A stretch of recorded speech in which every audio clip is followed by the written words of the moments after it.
Rodrigo Pla, mot à mot, on vous retrouve quelques années, on vous avait croisé à Marrakech pour la sortie de la Zona. Et on vous retrouve ici à Biarritz. Et le premier mot, c'est la traduction du titre de votre film. Un monstre à 1000 têtes. Qu'est-ce que c'est? Le titre vient de le roman de ma femme, qui s'appelle comme ça. Et il y a une phrase dans le roman qui dit quelque chose comme un monstre à 1000 têtes et aucun cerveau. Aucun cerveau parle de grandes corporations. Ça veut dire cette grande corporation où les décisions sont tous partagées et il n'y a pas une responsabilité éthique pour toutes les décisions, non? C'est tous partagé. On parle de ça, non? Avec le monstre à 1000 têtes. Ça veut dire qu'on a des sociétés où personne ne peut signer, personne ne peut accorder, personne ne peut donner, en la circonstance, une signature au bas d'un contrat pour soigner un malade. Voilà, si, c'est comme ça. Exactement, c'est une rencontre d'une femme avec la bureaucratie, non? Un peu. Elle se trouve en face à un grand mur, que c'est cette grande corporation où aucune personne veut la prendre comme un genre, c'est un numéro pour eux, c'est une autre, c'est rien, non? Alors, elle ne peut pas avancer en ce qu'elle cherche, non? Alors, le mot suivant est dénonciation. Est-ce que dans votre film, vous dénoncez la bureaucratie ou est-ce que vous dénoncez, vous critiquez une situation particulière au Mexique? Est-ce que ça a à voir avec le Mexique ou est-ce que ça a à voir en général avec toute situation de bureaucratie? Je pense que quand on fait des films, ça veut dire, au moins, Laura et moi, quand on pense le film et tout ça, on ne veut pas faire... Laura Santullo, c'est ma femme, pardon. Oui, c'est ma femme qui est co-scénariste. Bon, de cette ci elle est la scénariste, mais elle m'aide même à faire la direction et tout ça. Et on pense qu'a priori, on ne veut pas faire une dénonce sociale de quelque chose. On pense à des histoires, des chants et tout ça. On pense à nous-mêmes, à des histoires qu'on écoute, cette sensation de vulnérabilité que nous sommes. Parce que, par exemple, moi, je n'ai pas une assurance privée. Je dois choisir un, mais c'est trop cher et tout ça. Alors, je me mets dans le personnage, et je peux sentir cette indéfension grande en front de la maladie ou quelque chose comme ça. Si je deviens malade, ça va être un grand problème pour moi parce que je ne peux pas l'assurance sociale, non? Alors, l'assurance privée, pardon. Alors, c'est ça que... C'est le système, c'est comme aux États-Unis, c'est-à-dire que si on n'a pas une assurance privée, voilà. On n'est pas couvert comme on peut l'être en France. Et à la fin de la projection de la séance ici à Biarritz, une dame au fond de la salle a crié « Vive la Sécu !» Vive la Sécu. Et c'est ce que vous dites dans votre film. En même temps, je reviens sur cette idée de l'intention que vous avez quand vous faites des films. Vous dites je cherche des histoires, je cherche des personnages. En même temps, que ce soit dans La Demora, que ce soit dans La Zona, que ce soit aujourd'hui avec ce monstre à 1000 têtes, c'est toujours le social qui est mis en cause. La Zona, ce sont des adolescents qui sont traqués par une milice privée chez les bourgeois, enfin dans une zone bourgeoise. Dans La Demora, c'est une mère célibataire qui abandonne son père à elle, dans la rue. Et puis ici, aujourd'hui, c'est une femme qui veut impérativement sauver son mari cancéreux. Donc il y a toujours du social dans vos films, le mot social. Si, bien sûr, le sujet est là parce que, comme je te disais, on essaye de se concentrer dans le personnage, on le met dans certaines situations et on veut savoir qu'est-ce qui se passe, comment il se débrouille avec ce problème, une chose. Mais c'est impossible de n'être traversé de ce que nous sommes aussi. Ça veut dire, nous sommes des gens qui ont d'intérêt social, et je ne sais pas, nous deux, ma femme et moi, nous sommes des fils des exilés de la dictature militaire. Alors, à partir de ça, j'avais 9 ans quand j'ai laissé l'Uruguay. Alors, il y a un intérêt pour la politique et pour les choses comme ça, même si je ne suis pas un expert, non, mais bien sûr. Ce qu'on appelle une sensibilité. Mais oui, ça c'est une chose qui te concerne. On va regarder un extrait du film. D'accord. Et après, on parle de ta façon de filmer. D'accord. Usted tiene razón. Pero después de lo que hizo, va a terminar en la cárcel, eso lo sabe. La policía está mirando las placas. Dicen que te rindas.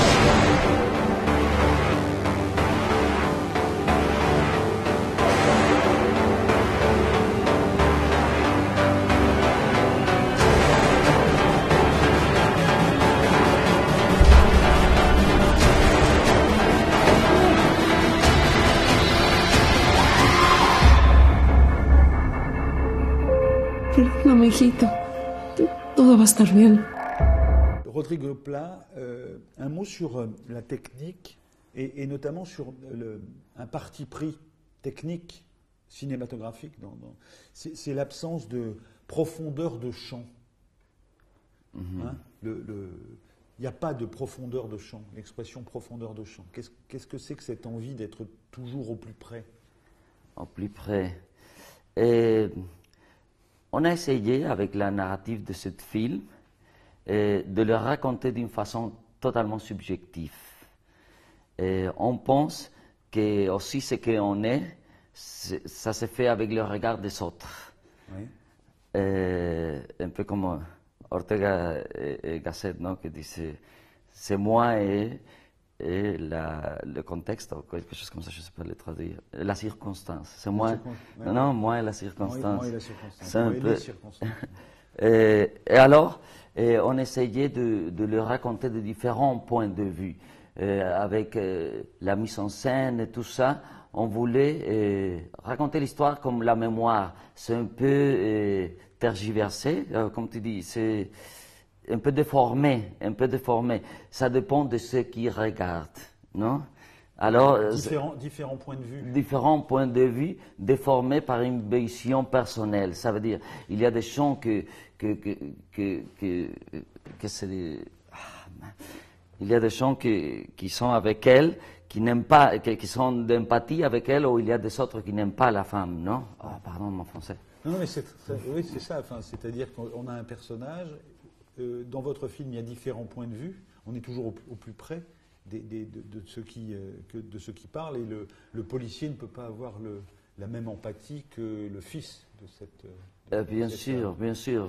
C'est ça qu'on voulait montrer, et c'est pour ça qu'aussi on a joué avec ce cadrage de réflexion. On jouait beaucoup avec les réflexions sur les effets de miroir. Sur les fenêtres, sur le miroir et tout ça, parce que c'est un peu la réalité déformée par le regard de l'autre, non? Je pense. Comment le mot suivant, c'est procès. Procès. Je ne sais pas qu'est-ce que c'est, procès. C'est le tribunal. Ah, le procès, voilà. Le procès. Oui. Et il est là, le procès, il est suggéré, il est là sans être là. Pourquoi est-ce que on voit bien que le film parle d'après, quand cette femme a parcouru la ville à la recherche des signatures nécessaires. Entre-temps, le drame va arriver, et on est bien après. Et les différents témoins parlent dans ce film, mais le procès n'apparaît jamais comme tel. C'est une vague trace. Exactement. C'est là, dans le son, le procès. Et ce qu'on voulait faire avec ça, c'était un peu de trouver un équilibre et de jouer avec la mémoire. Ça veut dire, ce que tu vois dans le film, ce n'est pas exactement ce qui s'est passé. C'est comme il le raconte. Et quelquefois, ce qu'il dit, c'est que ce que tu vois, il y a des contradictions. Non, et ça c'est plus intéressant. Ça veut dire, oh oui, est-ce qu'il a, il a fait le shooting? Est-ce que, non? Est-ce qu'elle a tiré? Merci. Est-ce qu'elle a tiré ou pas? Non, il lui demande, Ouais. est-ce qu'elle a tiré? Elle dit, oui, oui, je suis sûr, ça c'était un second, j'ai tourné mon tête, mon regard, et elle avait le gant dans la main, non? Et c'est pas vrai, il n'a pas vu qu'elle a tiré, mais tu vois le jugement de l'autre, non? Ça veut dire... Pourquoi les deux mots qui vont ensemble, c'est volonté et ambiguïté. Pourquoi est-ce que, et c'est la même chose dans les autres films, pourquoi est-ce qu'il y a toujours de l'ambivalence, de l'ambiguïté dans ton point de vue de cinéaste? Pourquoi est-ce que c'est obligatoire, cette caméra qui est toujours flottante entre un point de vue et l'autre, un point de vue et l'autre? Qu'est-ce que c'est cette ambiguïté que tu filmes? Bon, parce que pour eux c'est important. On aime bien, c'est proche à notre personnage aussi. Ça veut dire, on aime bien le personnage qui se trompe. Parce que c'est plus intéressant d'avoir des gens qui se trompent et qui ont ils sont dans une situation, ils peuvent avoir un choix. Ils doivent faire un choix. Dans la disjonctive de prendre ce chemin ou prendre l'autre chemin, alors c'est plus intéressant. Et tu vois qu'elle se trompe. Elle fait des choses qu'on ne fait pas. C'est-à-dire sortir un revolver ou quelque chose comme ça, on ne doit pas le faire. Non? En même temps, on peut comprendre un peu. Mais elle c'est en train de tromper. Alors, ces personnages qui sont plus au milieu sont plus intéressants, on pense, avec l'ambiguïté. Parce que tu peux sentir un peu d'empathie avec elle et tu peux te mettre dans sa place. Non, et décider, tu fais des conjectures. Quand tu es l'audience, tu fais des conjectures. Qu'est-ce que je ferais avec un cas comme ça, non? Et ça, c'est intéressant, je pense. Et on peut montrer ça avec l'expression, je ne sais pas si tu la connais ou si vous la connaissez, mais l'expression qui aurait pu venir là, c'était libre arbitre, le libre arbitre, c'est-à-dire décider en conscience, voilà. Alors que j'ai la possibilité. Je voudrais qu'on termine sur... et on avait déjà évoqué le mot à Marrakech, au Festival du Marrakech, c'est l'idée de la violence. Que ce soit l'Uruguay, pays d'origine, que ce soit le Mexique, pays de résidence, et c'est là où tu fais ton cinéma, la violence existe de plus en plus. On en parlait l'autre jour avec Alan Pauls, par exemple, qui disait qu'en Argentine, aujourd'hui, se promener seul pour un étranger, c'était de moins en moins évident. Donc le mot que je te propose, c'est le mot violence. Est-ce qu'il y a des évolutions depuis 5 ans, la dernière fois qu'on s'est rencontrés? Comment est-ce que ces pays d'Amérique latine, le Mexique par exemple, comment est-ce qu'ils évoluent, mais dans ton regard ambivalent? Ambivalent. Non, bon, c'est clair que nous sommes dans ce moment vraiment violent au Mexique. Et je pense que cette espèce d'État failli, un État failli, où il n'y a pas des institutions, non, pour regarder pour tout le monde, pour faire des juges, pour faire la sécurité sociale, pour faire la sécurité sociale, pour réguler l'assurance privée. Non, c'est la barbarie. Alors tout le monde fait ce qu'il veut. Non, et ça c'est violent déjà. Ça c'est violent, non. Qu'il n'a pas une loi, qu'il n'a pas une institution pour t'aider, pour être derrière toi, ça c'est violent. Et en même temps, il y a des autres genres de violence, bien sûr. Mais sur le film, je pense que par exemple, on se demande la question qui se fait Nadine Gordimer dans son livre A Weapon at House, or something like that. Ça veut dire... Nadine Gordimer. Nadine Gordimer, non, l'écrivain de Sud-Afrique. On se demande, est-ce qu'on doit avoir un revolver à la maison? Aussi, il y a une question là. Parce que qu'est-ce qui se passerait si elle n'avait pas une arme dans sa maison, non? Et ça, c'était une chose importante, non? Ça, c'est une manière de parler de la violence. Le mot est arme. Est-ce que vous avez une arme à la maison? Non, pas tout. non. Mon arme, c'est la parole, mais quand c'est en espagnol. Une question sur le cinéma et le mot qualité, la qualité du cinéma latino-américain. On a l'impression qu'on commence à avoir un cinéma de plus en plus parlant, de plus en plus performant. Je pense, bon, oui, bien sûr. C'est difficile de classifier des cinémas latino-américains quand nous sommes très différents, tout le monde. Ça veut dire, ce qu'il y a au Mexique et ce qui se passe. L'Européen c'est blanc, difficile je parce suis que de culture chrétienne.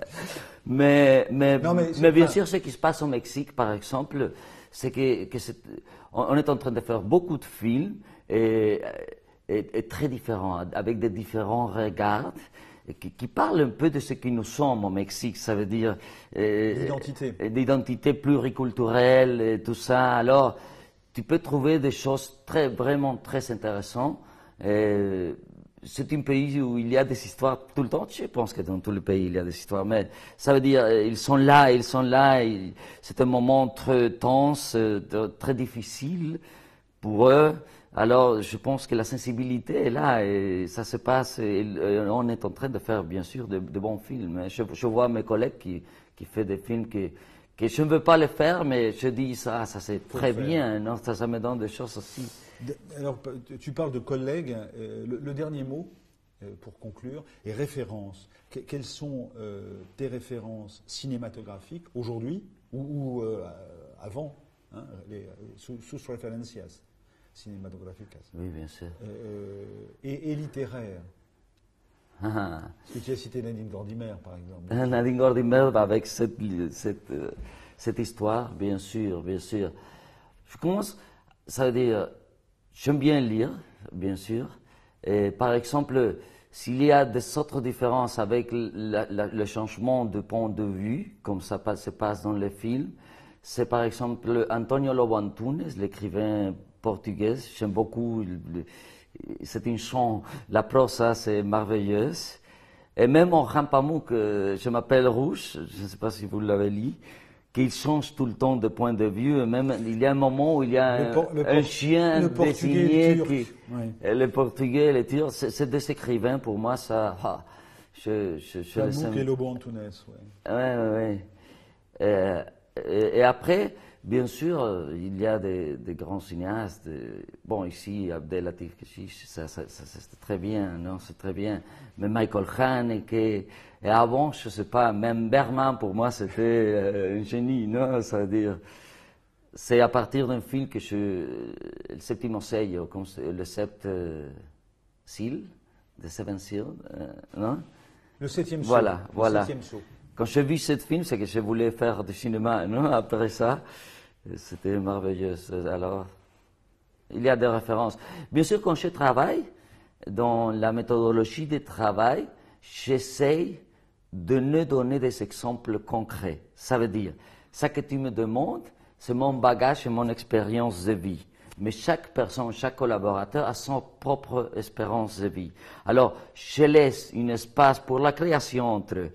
Si je le montre quelque chose de très concret, elle va l'imiter, il va faire la même chose, je ne sais pas quoi. Mais si je parle en espagnol avec beaucoup plus de mots et tout ça, et l'autre l'interprète, l'espace qui est au milieu, c'est la création. C'est la création. Non? C'est un très beau mot pour terminer, la création. Comment vas-y, montre. Elle est où la création? Ici, au milieu, dans le vide. Merci. Merci à vous, non, merci.